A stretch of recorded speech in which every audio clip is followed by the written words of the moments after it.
All right, so who you're looking at is Miss Carolyn Singleton, and she was affectionately known to me as Aunt Carolyn. She was not my actual aunt.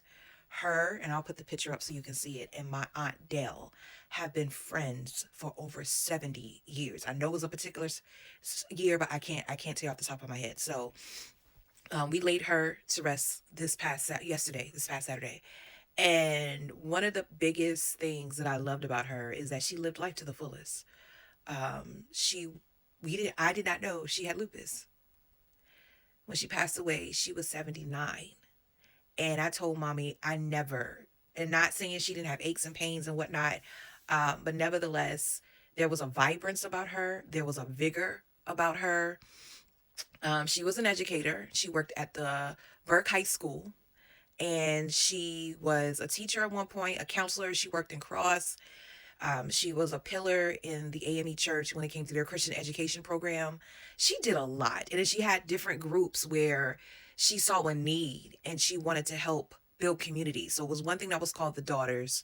And I know I'm misquoting some things, so if I am and you know who I'm talking about, put it in the comments. She had another group that fostered sisterhood among people, sisterhood and community with people who were 70 and up.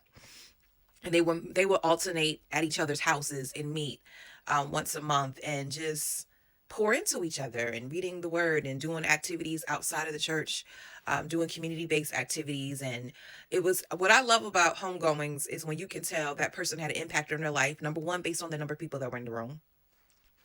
Number two, every single person who spoke, all of them spoke of her beauty, her grace, her integrity, her brilliance, her love for people, and wanted to see people grow and be their best selves.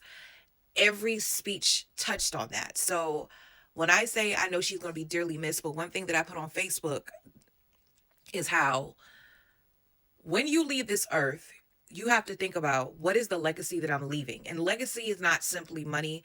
Legacy is also what did I leave behind that people can carry and continue to make this earth a better place. And Miss Carolyn was definitely one of those person. Aunt Carolyn was definitely one of those people that spoke life into you every time I saw her. I don't know when she started. I think it's when she saw I published my first book. She kept calling me Poet Laureate. And I do believe one day I will carry that title.